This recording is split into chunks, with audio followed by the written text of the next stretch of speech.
Good afternoon, everyone. Thank you for being here. I call this meeting to order. Today, we gather for the first meeting of the 2024 University of Arizona Presidential Search Advisory Committee to seek the next president for the University of Arizona. I'm Chair Mara, and together with Regents Gutierrez and Duval, will lead this search. This is a diverse group of individuals from all parts of the University of Arizona community. You all represent a number of constituencies important to the university's history and future access and success.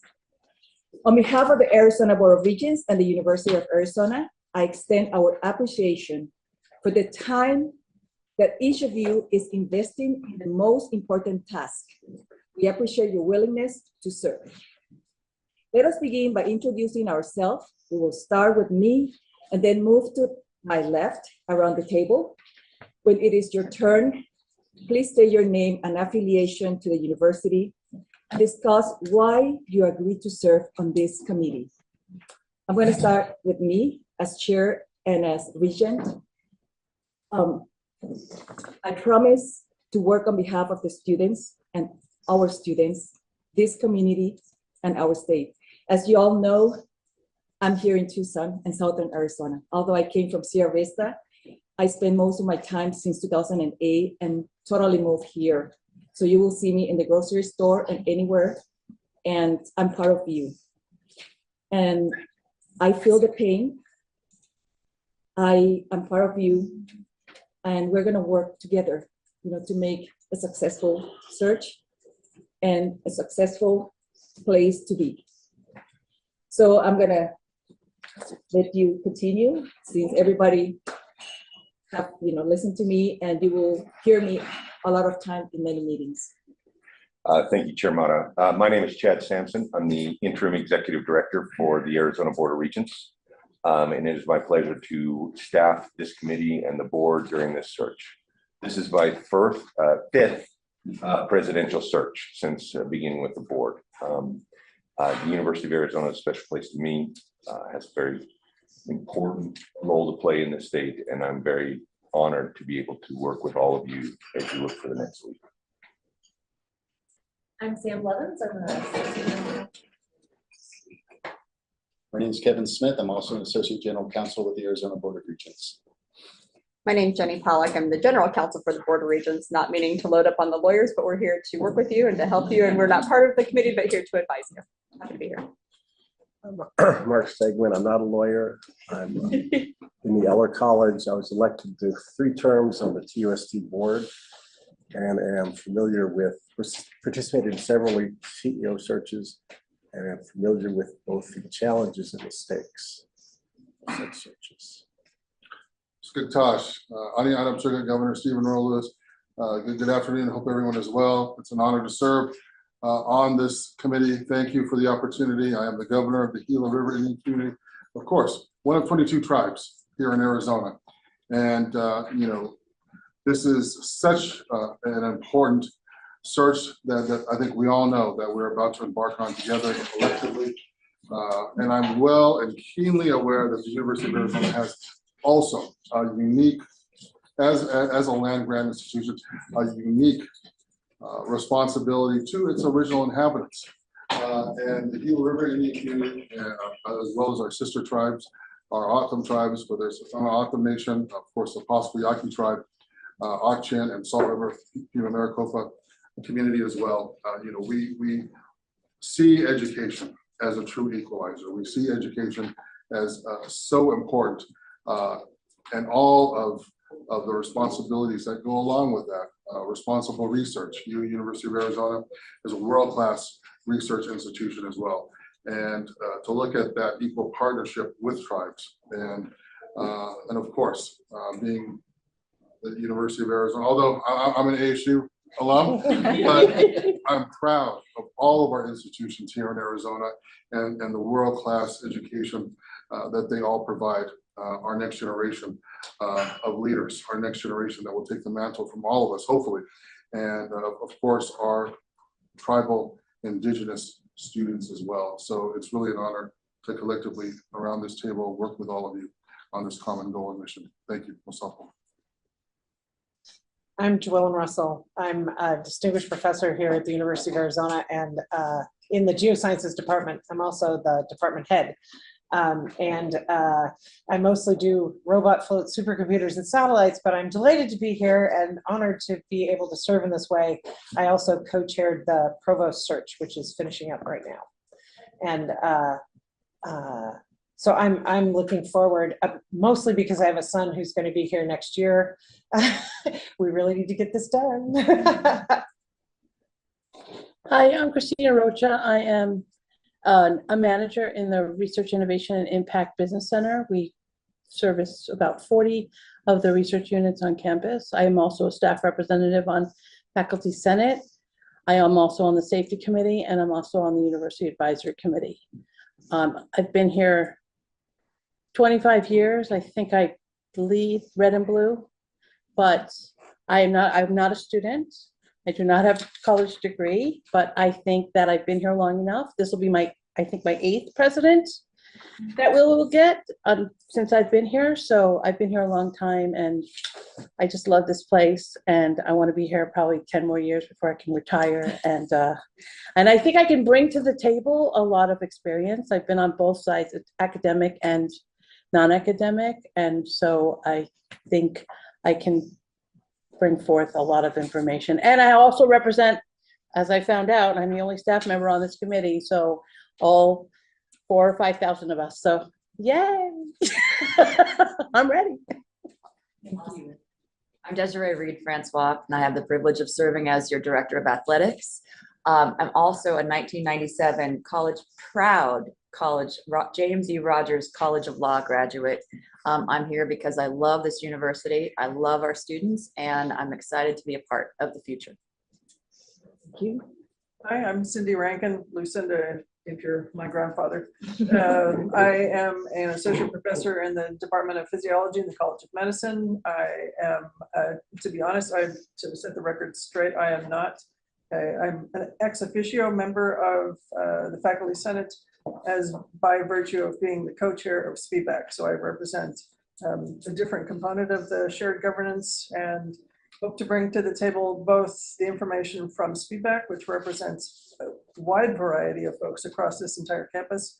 But I also, being in the College of Medicine and being in the physiology department, I represent approximately 2,000 students that are in our undergraduate program and many, many teaching faculty, as well as many people doing an amazing array of research and clinical work as well. So I hope I can add all of that to this discussion, because I think all of those pieces fit together into our mission.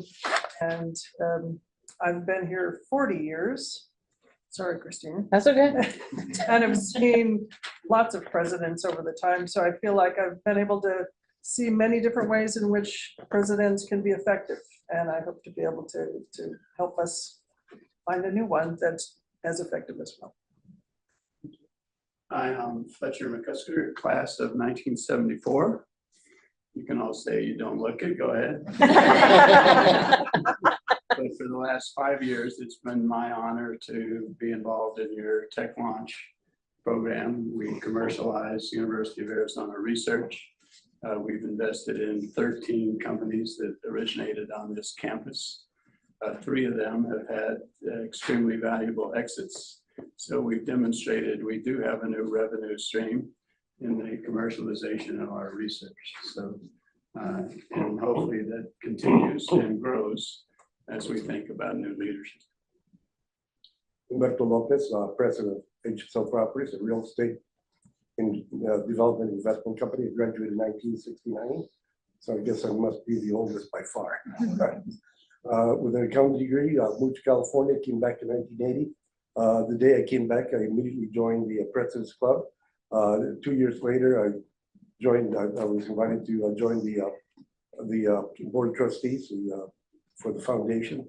I served 3 different terms. The last term, I was chairman of the foundation for a couple of years. I had the unpleasant duty of having to select the successors of Jim Moore when Jim Moore left the university. I've endowed 7 chairs for the university. I've been very involved. I've been chair of the Cancer Center for about 10 years. I was pro-chair, co-chair of the athletic department. I'm very involved with I was in the advisory committee of the LA College of Management. The LA College of Management that just named one of the schools under my name, the H.S. Lopez Business School of Analytics. So I love the university. I owe my success to the university, to the education I got here. So I'm very committed and very involved. And I always said, you want something done, you ask a busy person. I am busy all the time, but I'm gonna make the time for this one. My name is Jenny Lee. I've only been in the university 20 years, but I've moved up the ranks. This is my first faculty job and where I've stayed and moved on up to being a full professor. I had a short stint in the Faculty Senate where I chair the Faculty Senate Committee on Safety, of which Christina served. And now I serve as the Dean of International Education, Vice President of Arizona International. And really what brings me here is to provide voice and perspective and hopefully a vision for our global outlook. We are a land-grant Hispanic serving state university, but we're also a global university. And I'm among those that remain optimistic about our opportunities ahead globally. Good afternoon, everybody. I'm Melanie Hingle, and I want to continue the trend of graduates from University of Arizona here at the side of the table. I'm a three-time University of Arizona graduate, and most recently in 2008. And this is also my first faculty job. I have lived elsewhere, and I've always come back to Tucson because this is a great place, and the university is a great place to work. And I'm a professor in nutritional sciences and wellness, and I do research mostly. I do teaching as well, and a lot of service to the university. So like Jenny and others here, I've been in faculty senate and was vice chair of the faculty a few years ago. And I have been an elected senator for quite a while and will be an incoming elected senator again this fall, as well as on the strategic budget planning committee. So one thing I love about our university, and thing I hope that the new president will appreciate as well, is our outreach mission. I'm part of the College of Ag, Life, Environmental Sciences, which has cooperative extension as a key part. And this is who we are as an institution. I feel like we're very embedded in the community, and that's really important to me as a community engaged research person. So thank you. David Hahn, Dean of the College of Engineering, and also professor and eminent scholar in aerospace and mechanical engineering. I'm not a graduate of U of A, but I've pulled two of my children into the Wildcat family, so I'm very proud of that. I came here 5 years ago as Dean. I was drawn by the potential of this institution. I'm also, like many of you, really steeped in the land-grant mission. This is my third land-grant institution as a student or faculty member, and I really believe in where we can go together. All presidential searches are huge. I would suggest that this is probably one of the more important presidential searches in this institution's history, given where we are. And I'm really glad to be here. Thank you, Chairman. Thank you, ladies. Good afternoon, everyone. My name is Marla Franco, and I serve as the inaugural Vice President for Hispanic Serving Institution Initiatives here at the University of Arizona. I'm also one of the co-founders of the Latinx Faculty and Staff Association here, which launched in 2021. I'm also co-founder of the AZ-HSI Consortium, which is a statewide community of practice that was created to really pull together the 20 Hispanic serving institutions throughout the entire state and develop a community of practice around this work. I probably, at the national setting, sit at the highest level of leadership at any college or university with an explicit focus on HSI initiatives. That all happened within the current tenure of our current president. And the level of commitment towards this work has really accelerated not just what we're doing here at the University of Arizona, but I think the resources and the learning and the level of engagement that we get to have both statewide and nationally. We first became a Hispanic serving institution in 2018. That commitment to the U.S. Department of Education is an annual commitment. And so we have to ensure that both access, retention, and degree completion remains a priority. I'm also quite engaged in the local community. I myself am a mom of two teenage kids who are embedded in local school districts. I also serve as a chair of the Board of Trustees at San Miguel High School, and many of those students make their way here to the University of Arizona as well as Pima Community College. And I serve as a commissioner with the Metropolitan Education Commission. So grateful to be here. I think with great honor comes great responsibility. Thank you, Marla.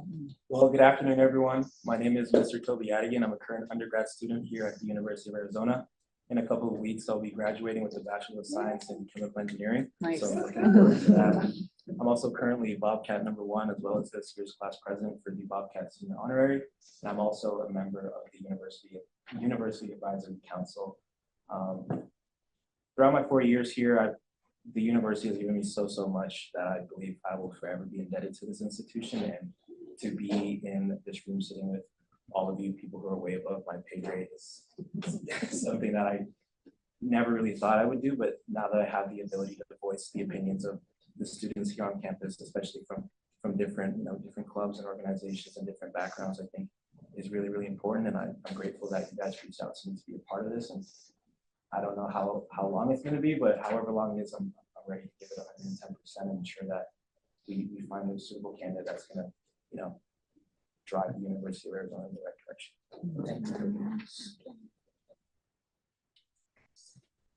Should we go to Zoom? Yeah, we're gonna have, Erin, and also Caleb. Can you introduce yourself, Erin? Yes, happy to. Good afternoon, everyone. My name is Erin Hart. I serve as the governor's policy advisor on higher education and early education, and also as the director of our Office of Strategic Initiatives. So it is an honor to be here with all of you today. I know U of A means so much to the state. It means so much to the community in Tucson and Southern Arizona more broadly. So I'm just so glad to be part of the conversation and honored for including me. Thank you, Regent Mata. Thank you. Caleb? Hi, everyone. I'm Caleb Simmons, and first of all, apologies for the very casual dress. I'm coming to you from New Zealand on a hike, so hopefully that's enough to give me an excuse.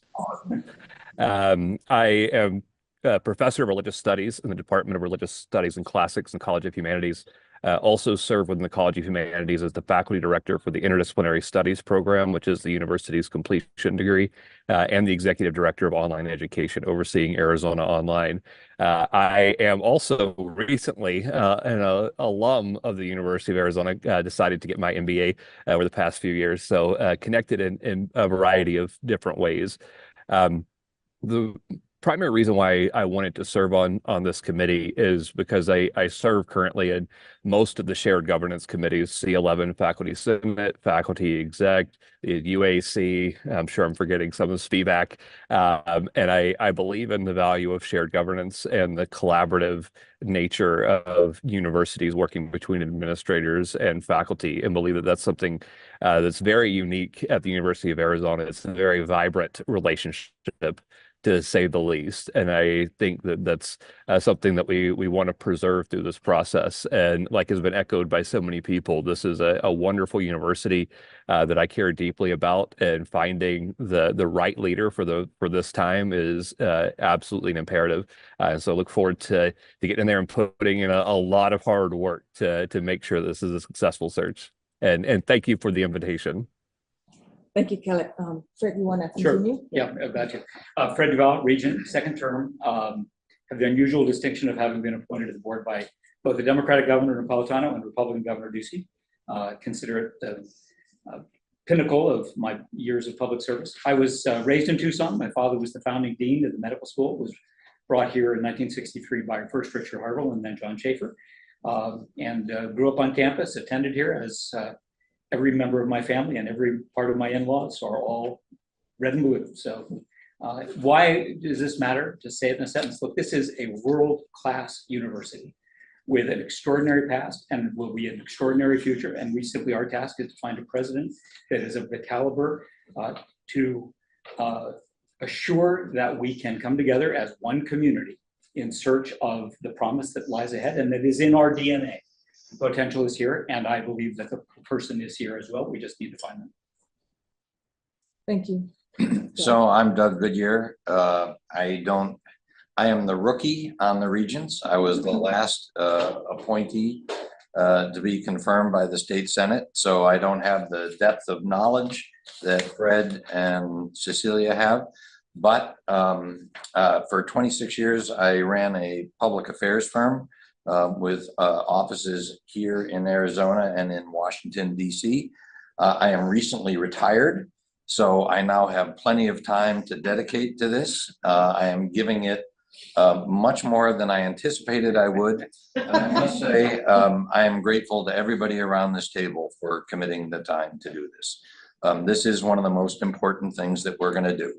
And the fact that you all are willing to give your time and energy and thought to this means more than you know.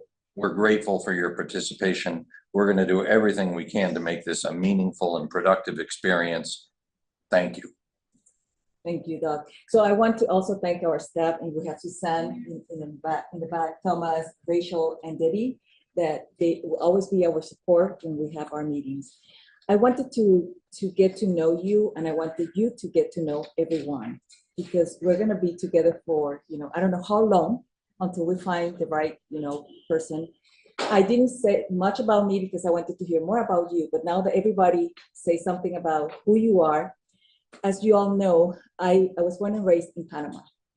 So I came to the United States in the year 2000, and I have to start from scratch, from zero. I opened my own business in 2005 as a defense contractor, and I have to resign to my citizenship because of my clearance. I moved here to Tucson, and I am serving as your chair for 15 months. We were appointed for 8 years. I feel like I have more than, I don't know how long, because it's been a very full-time job. And we're going to work together. I'm committed, we're committed, whatever it requires to really move this to the next level.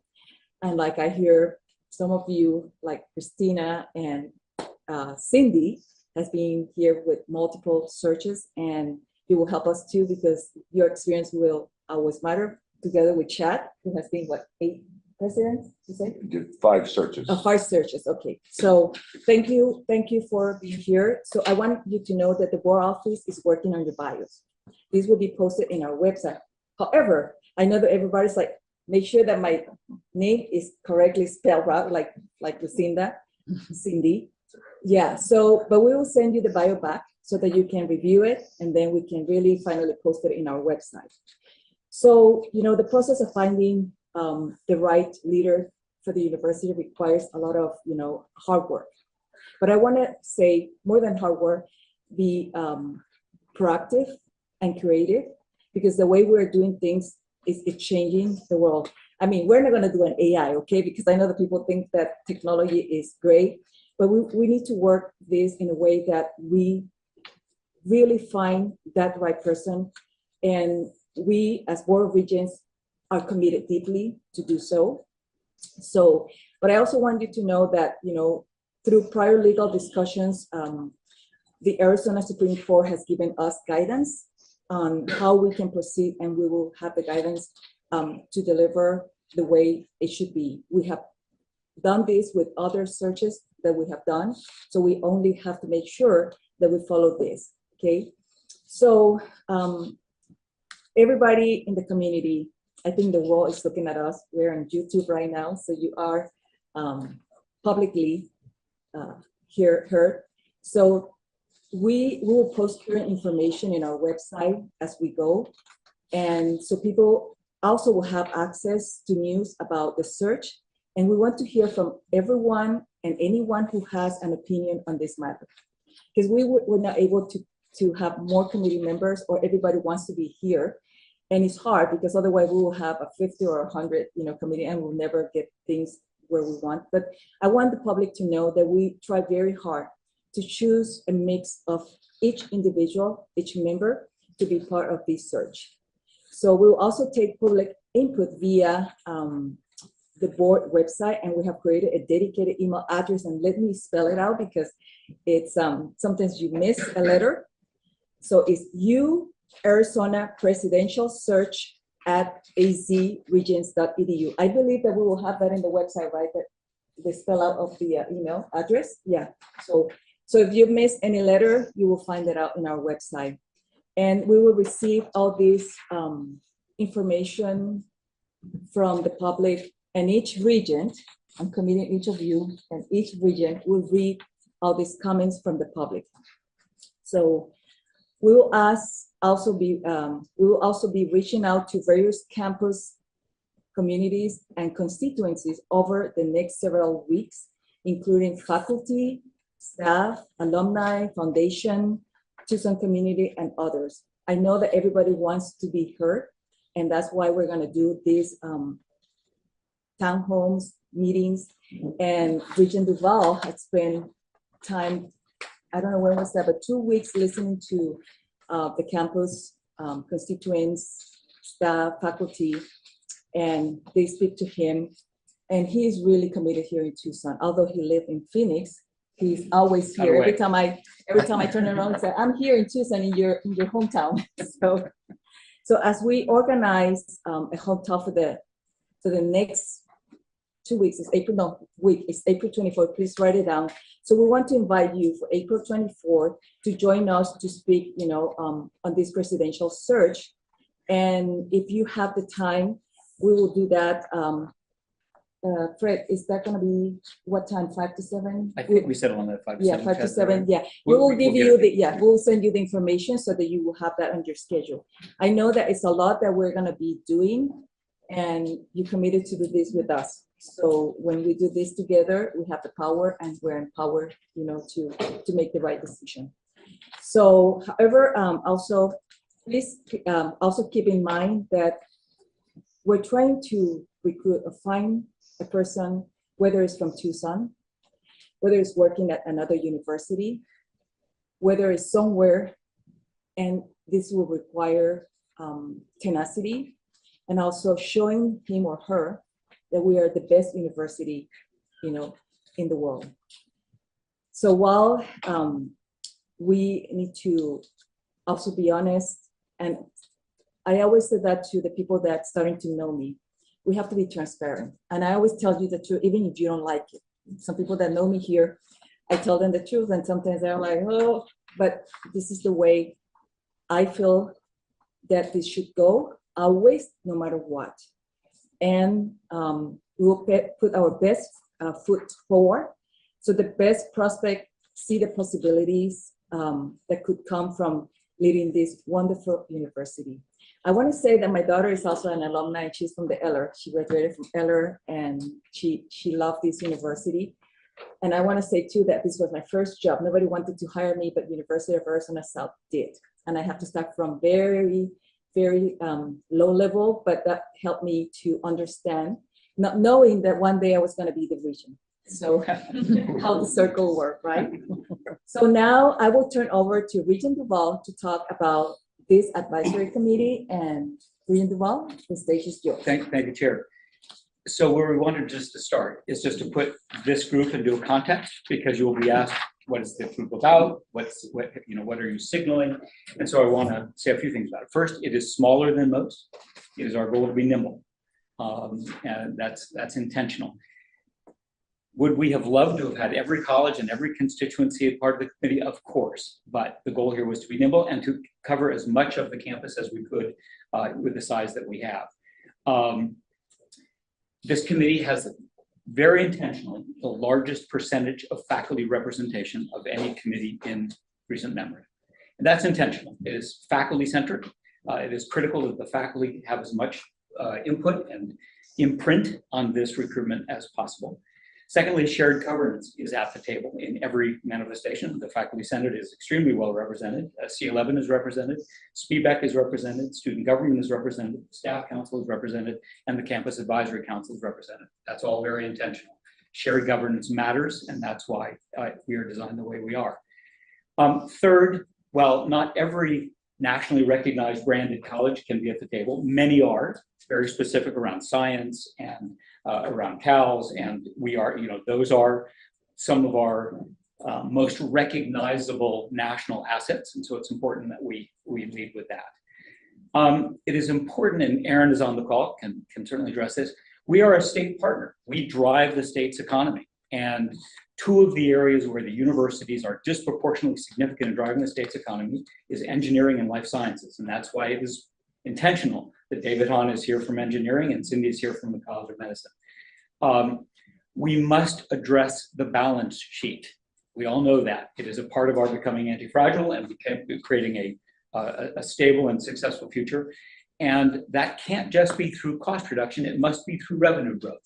And that's why you'll hear a lot about tech transfer and why Fletcher McCusker is here, because that's his expertise. That's why you'll hear about the growth of international programs, which Jenny Lee will be addressing.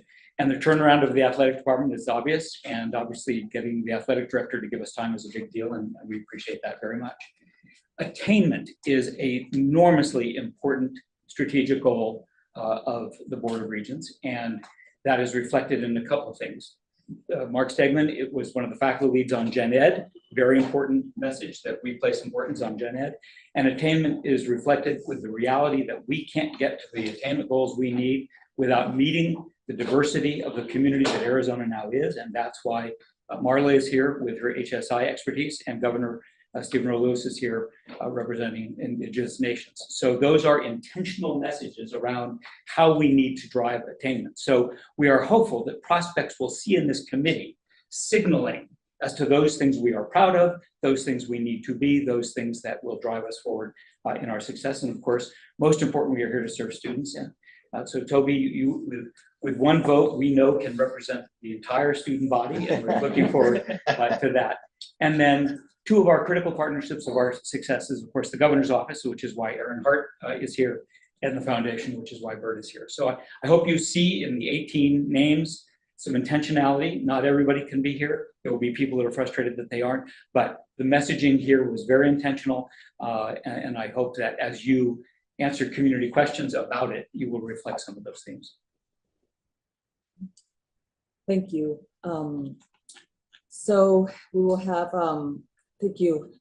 Actually call you Fred or Regent Duval. I'm so used to calling you Fred, Regent Duval. So I will turn this over to our interim executive director, Chad Sampson, who will provide a preview of how the committee is expected to operate. So he will be the administrator, mechanical, and whatever we need to know, Chad will be present to do so. Thank you, Chad. Thank you, Chair.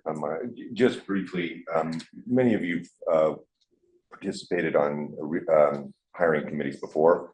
Arizona's search committee, presidential search committees operate a little bit differently. You'll hear more about that from our general counsel in executive session, but a couple of items to put on your agenda right now. Oh, they want to get me on camera for this for some reason, but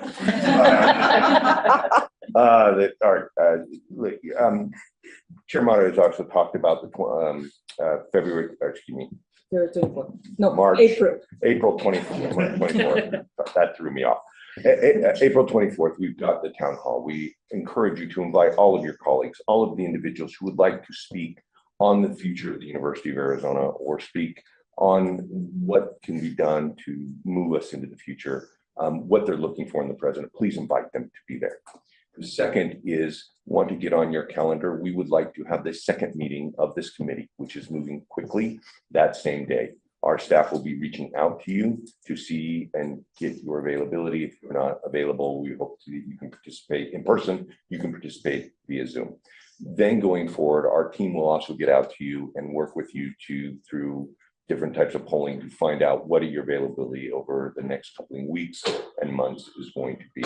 There is a desire to move with some speed on this, so we will ask you to make yourself as available as you possibly can. Realizing all of you are very busy, all of you have very busy schedules, but we'd ask you to prioritize this. In addition, you will be working with a search consultant. You will find out more about that search consultant later in the process. I'll likely talk about them today and announce them in due order. I don't know if all of you have worked with a search consultant before. They're excellent, and there are those individuals across the country that really know how to do this and do this well. Final item I'd like to talk to you. Well, two final items on this is recruiting. You do not sit back on presidential searches and wait for candidates and prospects to come to you. We ask that you, if you have contacts, if you have talented individuals at other institutions you think would be good, we ask you to start helping the regents who are already beginning this process begin to try and recruit those individuals. The last thing is, this is a search advisory committee. It is meant to advise the regents. The regents' top priority what they are appointed by the governor to do and confirmed by the state senate is to choose the leaders of these institutions. It's one of their top importance. So ultimately, the regents will make that decision, but we ask for your partnership in helping, giving them the best opportunity to make the best decision that they can. With that, Chairman, I turn it back to you. Thank you very much, Chad. And we were going to move on to the discussion with you for the vision for the University of Arizona. And as you recall, some of you, especially those that I make a phone call, that we gave you some question, and one of the questions was, can you please think about what is the vision that you want to have the University of Arizona moving forward? And remember, normally people say, oh, the regions are going to tell us what to do. No, we're listening to you. That's why we have you here. We want to listen to you. You live on campus. You have been here for a long time. People in our community, like Humberto, you have been, I don't know if you said that you were the oldest, but yeah, you have been here for a long time and you understand what is happening. Fletcher, I respect you very much for all the great things that you have done. And each of you, are bringing that shared vision, and we would like to hear from you. So I'm gonna turn to Regent Goodyear so that he can give us the next guidance and guideline and feedback. Sure. So before we get into that, a couple other observations. One, Fred outlined that we've been very intentional in who we chose to be on this committee. And he spoke specifically about various people and constituents that you represent. So that's important. Another very intentional part was who you are as individuals. We wanted people who are upbeat and optimistic and can do and focused on the future, because that's what a presidential search is. I mean, it is a bet on who we're going to choose to lead this institution for the next many years. And so every individual around this table, we believe, shares a positive can-do attitude about the university, and we're going to call on that as we go through this process. And so one thing, we are going to learn from the past, learn from past searches, learn from past administrations, both the good and the bad. We're not going to dwell on it. This is a future-oriented exercise. And that is the lens that we want you to look through as you go through this process with us. Is, as much as we might love to take old grievances or old things and beat them to death, we don't want to do that. We want to focus on what's in front of us. And what's in front of us is finding the best possible leader that we can possibly have. So at the Regents, I mean, we spend a lot of time talking about all of our universities. We've spent a fair amount of time talking about U of A over the last, at least the time that I've been there. But we do live in a bit of a bubble. We are insular and we know it. One of the reasons for, Fred said, commented on the size of the group. We believe that this is the right size, that it's big enough so that we're going to get lots of viewpoints, but it's small enough so that it is manageable. Because committees can become large and unwieldy, and we don't want that. We don't want to be bureaucratic. We want to be able to move fast, especially if in the right circumstance, the perfect candidate appears. We want to be able to move quickly and say yes. So those are just some thoughts. When Cecilia, Fred, and I called each of you, we asked you to put some thought into, and I would like to start the discussion, in terms of people who have ideas about the vision for the university going forward, the strengths that we can build on going forward, and the traits that we want our next president to have. And I would like this to be a free-flowing discussion. And so I don't know if anybody here is brave enough to volunteer and be the first out of the box. But Fred, you've chosen someone. You pointed at me. Because he is not. We've known each other for way too long. Fletcher, you have the floor. I have two logistical questions. Is our objective to get to some number of candidates that we then advance to the regions? Are you looking for us to winnow it down to 2 or 3? I'm assuming we don't make the final decisions, right? So can you speak to that for those of us that are new to the process? Sure. Every search is different. If you've seen the search, you've seen a search. And so there is no set design.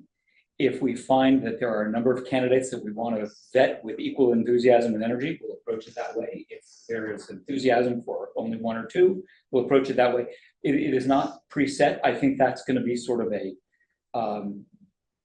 organic discussion as we proceed as to whether or not we are moving together or if we have differences of opinion. Great, thank you. The other question is prerequisites.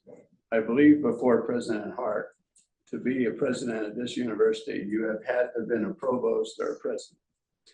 With President Robbins' search, we widened that net. We invited industry, financial, healthcare, government executives to apply.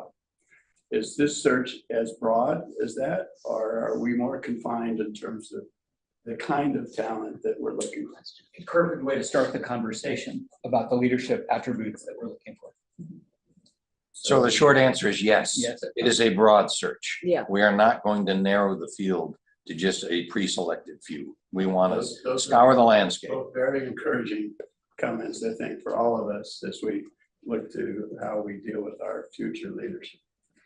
We have a world-class university. It's recognized around the world. We have outposts around the world.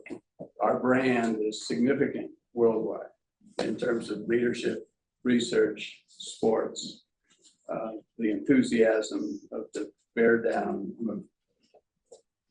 We're top 20 research. It's now an $800 million program. We'll be $1 billion someday. Get it right. I'm sure my You said 957. 950. So we knew we were going to get to $1 billion. A lot could of be a that billion. research gets shelved.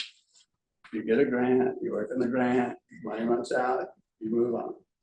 We have demonstrated in a very small part of this university that our tech is world changing and deserves to be commercialized. It has not been the focus of this university. I think it could and should be. So you're going to want a leader who's not coming here from Weber State to run out their clock.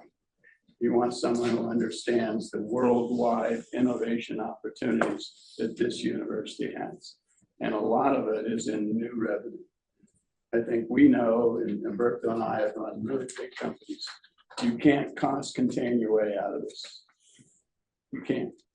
The tuition is finite, the state appropriation is finite, the athletic budget is relatively finite. What is infinite is our ability to commercialize our research.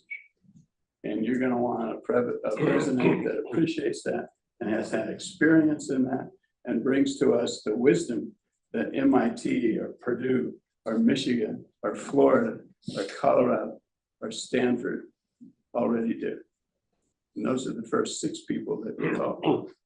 Because I think someone who's going to bring that kind of skill set to be part of this emerging environment that is the university. Thank you, Fletcher. I learned long ago for my students that if you speak first, you have an easier time than waiting to the end and everybody else has already said what you were going to say. So I'll leap into this, not that I'm normally the first person to speak. I have been here a long time, and to me, one of the very biggest components of a new president, and I agree absolutely with what Fletcher just said, but as far as a particular characteristic, communication has to be at the forefront of everything this person does, whether it's about research mission, whether it's about commercialization, whether it's about education. Each individual person deserves to have a voice with the president. But the president also needs to speak to groups and organizations, and the people in those groups and organizations need to talk to each other, because we all need to know what each other is thinking while we're here. It can't just be a singular path of discussion. So the elephant in the room needs to be discussed on a regular basis by everybody that's involved in our mission. So I think if we could find somebody who has the facility, as we have seen before, in talking to individuals and making them feel comfortable in speaking. We also need someone who will then bring together voices who are interested in listening to other people's voices and realizing that you may have a voice, but it may not be as I'm sorry, I'm going to forget your name, was talking about we're not always going to get your way. You're bringing your voice to the table is included and is considered, and then the decision has to lie with the administration based on all of the information that comes in. So my part of this is to talk to as many people as I can to bring as many of those voices to this table as possible. And I think that has to be true of the next president as well. I'm also on the JTED governing board, so I think one of the other voices that needs to be heard is that of the community, because I think right now the community is not in the greatest position of what's actually going on here. And I think it would be important for the community to regain the faith that they have in this university. This is a tremendous place, and we do a lot for Southern Arizona and a lot for Arizona as a whole. And that communications needs to extend beyond this institution and go broadly. So outreach, but communication is important. So. Thank you. Thank you. I'm going to go back to the vision. I think Chair Duvall hit on the big ones: attainment, accessibility in our land grant mission, and driving the state's economy. If we do those things, then we lift all of the people of Arizona through education, through research, through innovation, through opportunity. We have to do those things. That's our mission, and that's rooted firmly. We can't be insular. We can't do things because we've always done them. We can't do things because we think it's the right thing to do. We have to look at the national landscape. Higher ed is changing right now. When you look at schools like Florida, where I spent 21 years and I watched their ascent to a top 5 public university in the United States, and they did it by looking at the larger picture of what a university can be. And that requires investment and strategy. And we have to look outside. We have to look at other successful land grant universities and see what they're doing, and then step back and see what things, I think interim CFO said it nicely. What things should we start and drive into, and what things should we stop doing? Because just doing something because we've done it for 50 years and we think it's great isn't make it the right answer. So we really do need to be strategic in our vision, or we will not reach our potential. Bert? Well, hopefully I don't get disliked by what I'm going to say. But first of all, I don't understand what we're doing here. We have the best president that we've had since I've been in this university, going back to 1969, starting with Harville and all the way up to President-elect. I have put together a number of pages in here of the qualities that this president has. He made one mistake by having had the wrong CFO. Perhaps it was not properly communicated, and he has not been given the chance, the opportunity to fix the problem, which he can fix.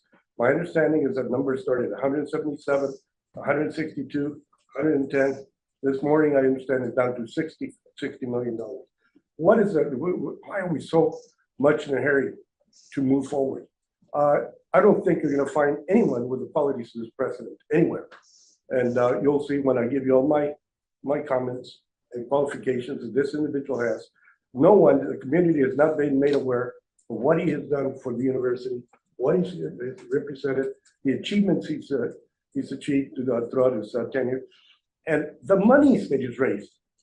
Of the $2 billion that have been raised right now for the Fuel Wonder, he's responsible for about $1 billion of that money. I've contributed $20 million since he's been here, and it's all because of him. He's working with an individual for a $300 million contribution. There's two that already had committed, but did not want to sign the pledge. One for $50 million, another for $20 million towards the Fuel Wonder. And they said, we're not going to sign the pledge agreement until we know what takes place. So I don't know why you was not given the proper opportunity to fix the problem and move forward. So I'm a big supporter of President Robbins, and it hurts me to see what's going on today. I don't know if politics came into play, which to me, the Board of Regents should be your own without any politics being involved. So I'm going to be, so I'm going to be a defendant. I'm going to be standing behind them the whole way. If you want to argue against me, I'd be more than happy to challenge me on anything you want. But I'm and thank you for including me here. Thank you, Bert. Higher ed is a tough racket. It's getting tougher. It's incredibly competitive, not just on the research side, but for students too. We are competing across the country and around the world. It's not small. I am really interested in making sure we get a president who can compete at that level in higher ed. Higher ed is a business. It's a huge business. It's incredibly intricate. It is incredibly detailed. I worry about getting folks from outside of academia who may not be able to hit the ground running in the way that we need. I'm also concerned that 40% of our budget is research. We're going to hit $1 billion this year. It's a lot.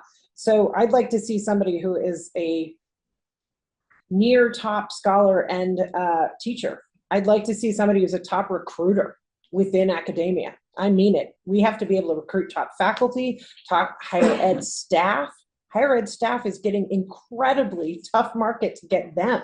And we're in the desert. We're not living in a major mega metro like, you know, Phoenix is or San Diego or LA. We're relatively small and we're still competing in a big way.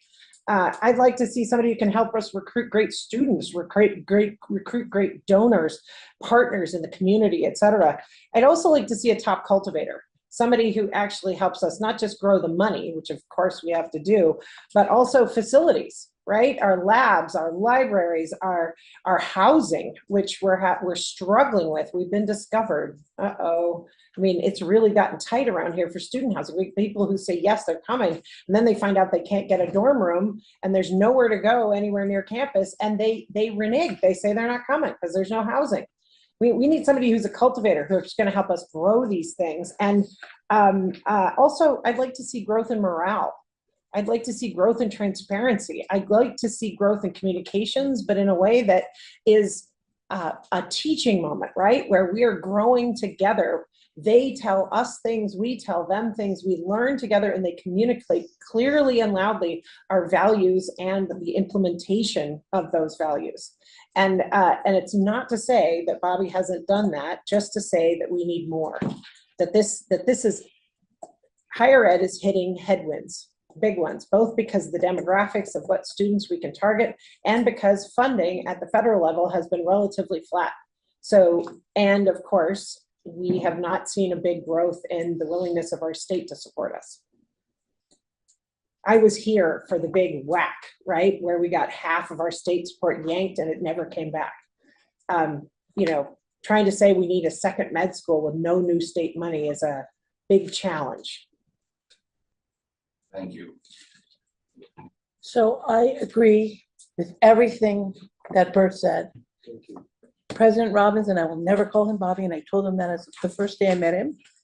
He earned that. President Robbins has been the best president since I've been here. I think he respects staff and he understands that staff are just as important as faculty, because without the staff, maybe not the 16 people sitting here, some of the faculty would die. Because they don't have their staff to support them. So staff is very important to me. So I think the next president, I think Dr. Robbins did a great job, but moving forward, I think the next president needs to see staff as more. We have only 2 staff members on the faculty senate and he attends every one of those meetings. I think that the next president needs to be present more for the staff and engage more. As Cindy said, I agree with her as well, more communication, more meeting time with the student groups and the staff groups. I don't know how often that he meets with the students, probably more than he ever met with the staff. So the next president should be more apt for those types of meetings. Town halls are great, but really there is a council that has those, and that hasn't happened. So that would be the next. I also agree with Fletcher that engagement and, I'm sorry, funding and development, and I agree with Joellen as well for cultivation in all aspects. So that the money's not there, it's problematic. So I'm gonna stop there. Yes. Thank you. Desiree and Mark? Mark, did you have your hand up before? If not, I can. Okay. You're being drafted. And then we're gonna go to the screen so that we can hear from the, is it New Zealand or Australia? New Zealand. Yeah. Well, consistent with Mr. Lopez and Ms. Rocha, someone who inspires. When you heard the passion that Mr. Lopez spoke about Dr. Robbins, you can tell that he genuinely cares about Dr. Robbins, and just you can feel his passion, and that's because Dr. Robbins inspired people. I think our next leader has to be exactly that. Similar to my colleague, Ms. Rankin, Dr. Rankin, I apologize. Someone who communicates with authenticity, someone who truly cares. I look at our president and our president-elect of the ASUA that I met yesterday, and I'm glad that they're here. Someone who cares deeply and passionately about our students. We all talked about the love, and we all spoke about how proud we are to be proud U of A graduates or have our children be U of A graduates.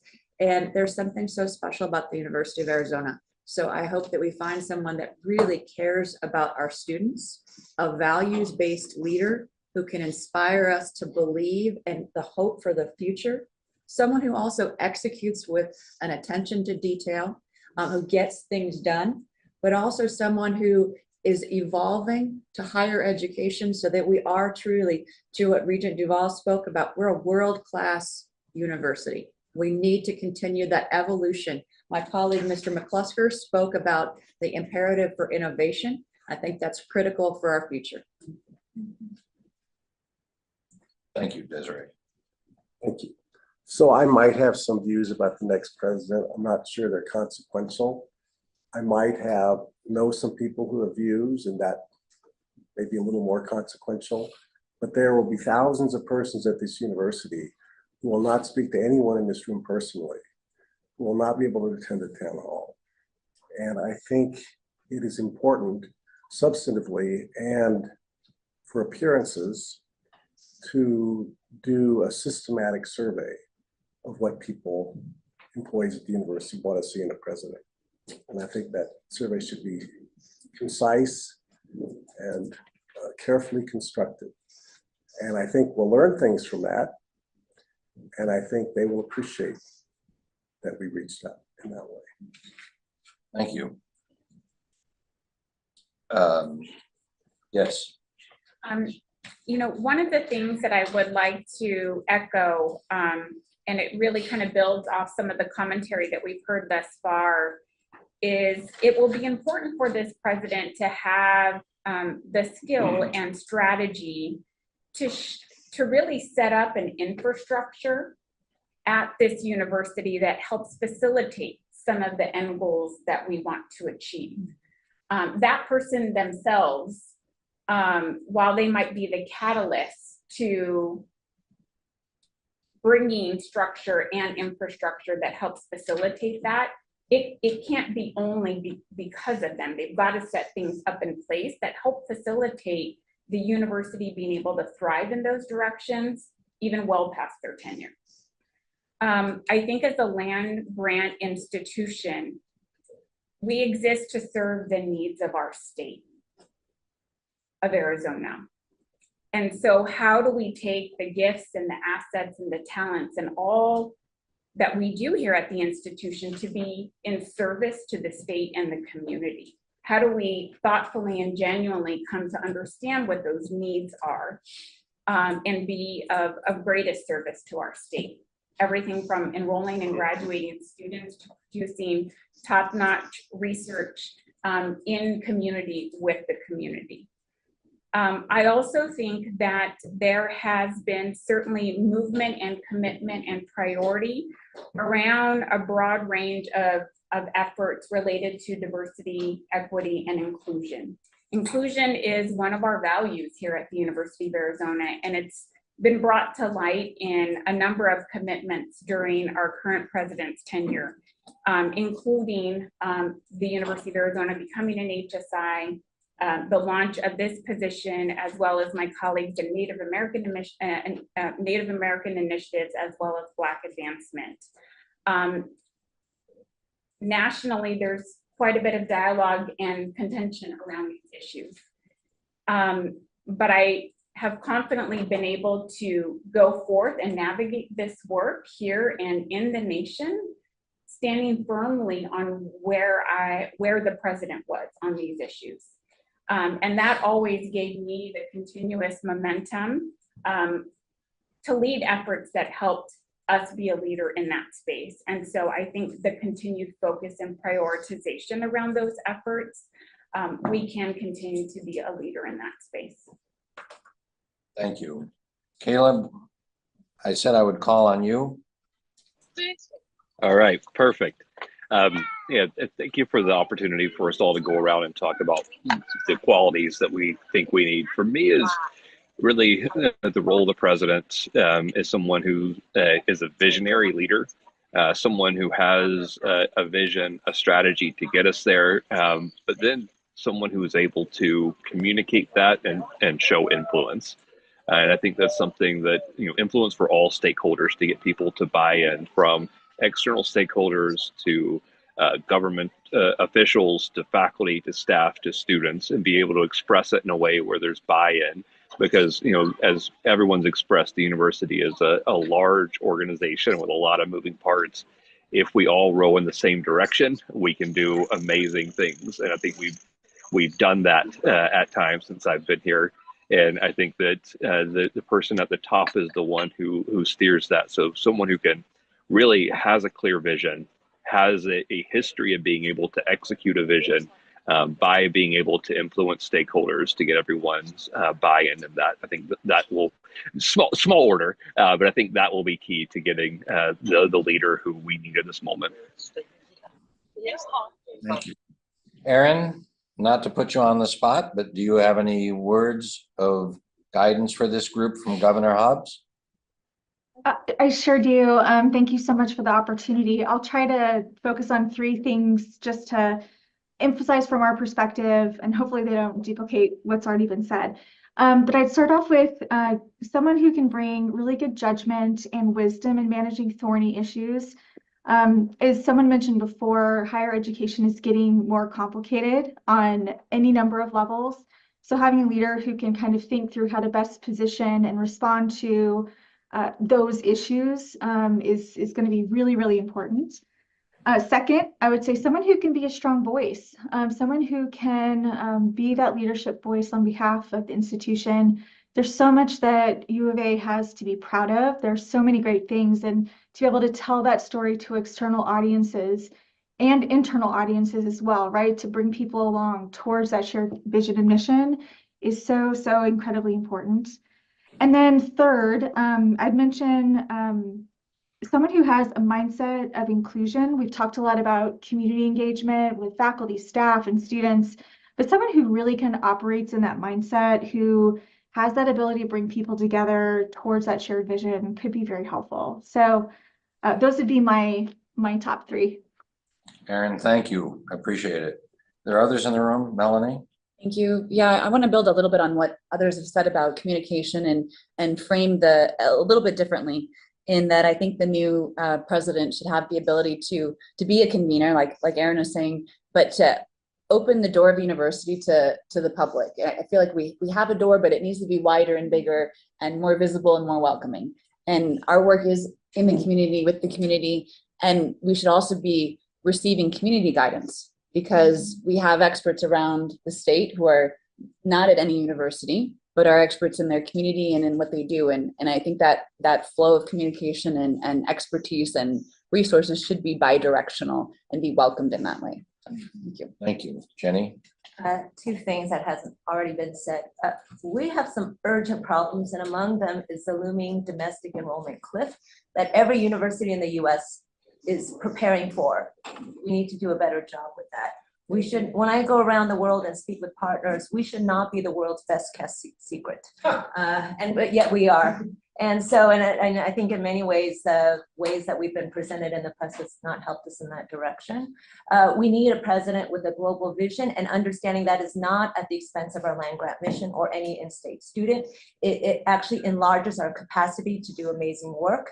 The second thing is, as an institution, I do feel that in my 20 years, distrust is an all-time high, even down to the membership of this committee. We need a leader who people can trust, that they believe, that they want to follow, but also bring us together so we can heal. Thank you. Others that we haven't heard from, Governor? Thank you. You know, I want to echo, it's great to hear. Sometimes it's not good to go first. Sometimes it's good to listen to, you know, to some of the comments, which are great. You know, what I want to say is, President Robbins, I have a lot of appreciation for what he's done and the amount of time that he was there. He came out and visited the Gila River community, one of the first tribes in Arizona, and spent all day looking at the opportunities for partnership. And for tribal nations, when you have somebody, you know, in that leadership position, that speaks volumes. Speaks volumes to our tribal leadership. It speaks volumes to our elders. And you know, what I've seen during his tenure was a recognition of partnership with tribes. He's visited probably almost all of the 22 tribes in Arizona, and he has allowed and has recruited some of the best tribal scholars, some of the best, you know, I think institutional employees who advocate for tribal issues of inclusion, of diversity, of equity, and I know that you know, making sure that the University of Arizona honors its land grant obligation to its the First Nations people here in Arizona, and even not just symbolic, which is just as important, which is an educational process as well. You know, that not only the students but the staff and academia here understands that in a very unique, in a very important way. You know, renaming a lot of the buildings here in the traditional languages. I mean, that's so important in and of itself. And when we talk about the University of Arizona being a world-class institution, really, you know, I think what we've seen here too, you know, we have world-class, some of the leading, I think, legal programs for, and not just for, when we talk about global as well, not just for Indian country and tribes in Arizona or across the United States, but globally, looking at the indigenous struggles and the indigenous needs in all aspects. The University of Arizona has done an excellent job. In fact, we're in the process of revitalizing our indigenous, or what we call our Athamyak, our languages. And there was, last week, there was a tremendous language institute for the protection and the revitalization, the revitalization of indigenous languages here, you know, as well. So, you know, there are so many, and when we talk about agriculture, when we talk about, you know, the school of medicine as well, you know, there are so many centers and you know, just world-class among you know, the nation here for indigenous, for native academia. And you know, then I think about, because I was a part of the last search as well. I think what we get hung up on too, but when we look at, of course, I believe President Robbins, he had served here for what, 7 years? But when you think of 7 years, I mean, think of how much we've been through. And you know, within the 7 years, we've been through a worldwide pandemic. The rise of technology has truly changed the landscape and the scope and the nature itself of learning. And you know, when we, you know, we're truly just, you know, in a short amount of time, when we look at who we want, you know, to be the next president of the University of Arizona, you know, they have to have not just a vision, a thought, but he has that him or her, you know, whatever pronouns that we want to use, and you know, I think, you know, we have to have a leader that really is able to negotiate and is really able to come out of themselves to address all you know, the new ground and the new normal for learning, and that's why I think it's great to hear. And I know that, you know, we're dealing with optics here. We're dealing with a lot of expectations, not only, of course, among the UA community, but also within Arizona as well. And I take that very, very importantly too as well.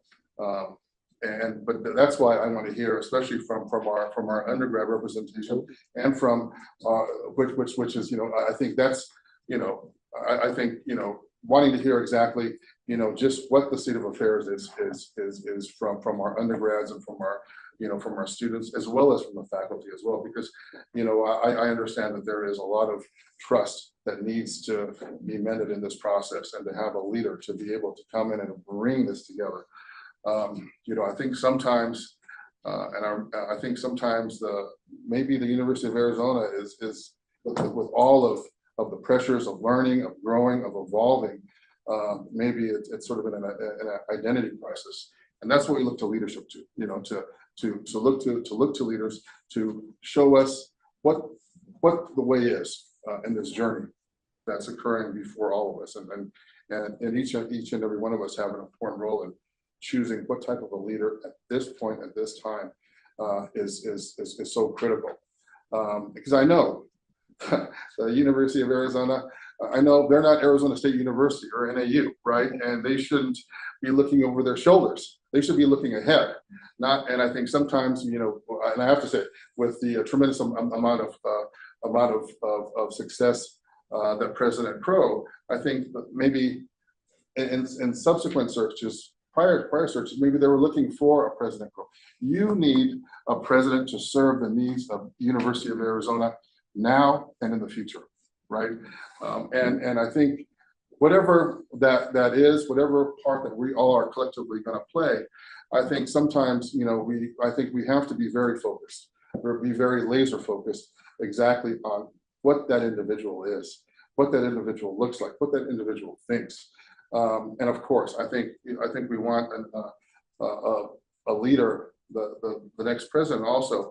I think creating teams is also incredibly critical as well in this process, and of course, communication is going to be critical in all these issues, all these values, all these strengths that we see. I think they are all connected in some form or fashion. But I think for me, speaking for the Gila River Indian community, speaking for in some form or fashion, you know, the 22 tribes, you know, I want to see a commitment as well by the next president to continue its the partnership, to continue its commitment to work and to uplift the indigenous communities and nations, and especially the 22 tribes here in Arizona. They've done some great work already. I know with the Pascua Yaqui tribe, they have a remote campus that is really, you know, that's cutting edge. I don't think that there's ever been in any university or college across the United States has that really happened in that form or fashion as well. So, you know, there are some, so, you know, that's speaking about innovation. That's speaking about really, you know, looking at new ways of connecting, especially indigenous communities to a world-class institution such as University of Arizona. So that's one of the ways too, is this next person, whoever it may be, to continue that commitment to indigenous communities as well. Thank you. Thank you, Governor. Toby, that's quite a setup. I was going to go next. We were saving the best for last. Governor Stephen, I kind of took your route in just wanting to hear, you know, the different perspectives that you guys have from, you know, the positions that you hold. And there was a lot of things that were mentioned that I definitely was not accustomed to, and stuff that kind of went over my head. So I got to go home and do some research. But I think for me, if I could emphasize one thing in this search, and it was kind of harped on a little bit, but It's just, I, as a student, want to know that the president of my institution is truly bought into the university. I think that throughout this process, I'm not sure quite how it works, but I'm sure every single candidate that comes through will say that they want to be here. But I think that it's very, very important that they understand, one, that actions speak louder than words, and two, in the first couple of months in their tenure, they need to be very, very intentional about showing that they do care. And it could be as simple as, I know they're probably going to be very, very busy, but maybe 15 minutes just walking up and down the mall and saying hello to the students and introducing themselves. You know, maybe going and checking out the different cultural centers we have and popping their head and saying, just, it doesn't have to be long. It doesn't have to be like this big event, but just saying, hey, I see you. I heard about this thing. I can't wait to learn more about it. I think that as a student, if I truly see those things happening, I'll believe that they care. And I'll be bought into whatever it is that they're trying to implement that they believe will drive the university forward. So I think that they just really need to understand that, one, the University of Arizona has a culture that I don't believe many other institutions can rival, and understanding that it's very important to us and that they need to buy into that, because if they do, I think that that transition period will be way, way smoother and way, way faster than we might be predicting it will be. Could I take a couple, 10 seconds regarding trust? I've been here for, I don't know, been involved 50 some odd years. I don't recall a president who was not 100% trusted. There's been divisions in every precedent. Not everybody has trusted, and you're not going to find somebody that's going to be 100% trusted by every department, by every individual. As far as getting along with the students, I have never seen or met a president that walks around the university, introduces himself, gives you his cell phone number. I don't know if you had that opportunity. How many presidents have you seen that whoever, when they first meet you, immediately? When I met him, he didn't know what it was, and he said, here's my phone, my cell number, if you need to call me. And that's a quality that I don't think very many, you'll find many. And I asked him once, so how many calls have you got involved in? Thousands. It says 5 calls. Only when they had a dire need, they called me. They never bothered me. And when he would meet him, he would ask him, how can I help you? How do you, what can I do for the university to make it a better place for students? He was only concerned about the student, not about himself. So, no less. Final word. As far as, I certainly don't mean to upend Toby's comments, which I thought were perfect, thank you. But you're the person for whom I'm here. I've been here 40 years. I love working here, and I love working here because the students are stunning. And they're enthusiastic about being here as well. And so we need somebody who can relay that to the student body, but also to the community at large, and can embellish that so that we all get to benefit. So I think it's a wonderful thing. But the other piece that has not been said yet, but we all mentioned it, in that we are all alumni, or many of us are alumni, not all of us, many of us are alumni, I am as well. We need someone who can engage with the ex-Wildcats, or the, what do we call them, former Wildcats, or Wildcats for life. alumni, I know, Wildcats for life, there you go. So somebody, because we have an amazing alumni who leave here and know that this is an amazing place. And so how can we harness that excitement and bring it back to support the university, or share it nationwide? So I think that would be really an important piece, so that your passion is to share with lots of others. So thanks. Well, thank you. As evidenced by the diversity in the group, there are a diversity of opinions, and that is a good thing. We want to hear every perspective and all points of view. So thank you for preparing, and thank you for doing that. This is an educational institution, therefore there must be homework. So what we would like you to do is take the thoughts that you articulated verbally. I mean, Fred and Cecilia and I have taken a lot of notes, as has Chad and staff. To the extent that you can take the thoughts that you verbalized, and if you want to summarize them and send them to us, the more references and the more we can kind of build a record of what it is on the minds of the people around this table, the better we're going to be able to serve you and ultimately the students. So before we meet next time, if you would be willing to basically submit your comments, perhaps with more thought, or just a summary of what you said in the meeting, it would be a useful tool for us and we would be grateful. So thank you. Cecilia? Thank you, Regine Goodyear, and thank you all, because, you know, I type, so I'm a technology, so I don't write a lot, but I type everything that you're saying.